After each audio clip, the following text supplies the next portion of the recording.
তো বন্ধুরা, তোমরা কি ভাবছো আমার কি খুব শরীর খারাপ হয়েছে? তাহলে এত সাজগোজ করেই বা প্রেশার মাপছি কেন? তা না বন্ধুরা, আমি গিয়েছিলাম বাবার বাড়িতে, তো সেখানে আমার মায়ের প্রেশার মাপা হচ্ছিল। তো আমি বর্মশাই গিয়েছি, হঠাৎ করেই দেখি প্রেশার মাপছে। মা বলল আমাদেরকেও মেপে দিতে, তো আমার বোনজি দেখো আমাদেরকে প্রেশার মাপছে।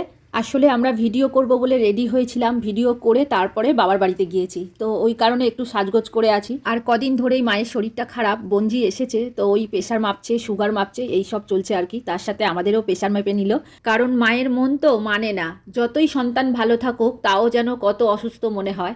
তো মা ওই জন্য বলল প্রেশারটা মেপেই যাবি। এদিকে আমার প্রেশার মাপা হয়ে গেছে, আমার ঠিকই আছে। এখন বর্মশাইয়ের মাপা হচ্ছে, তবে দেখো আমাদের দুজনের প্রেশার কিন্তু কমই থাকে সব সময়।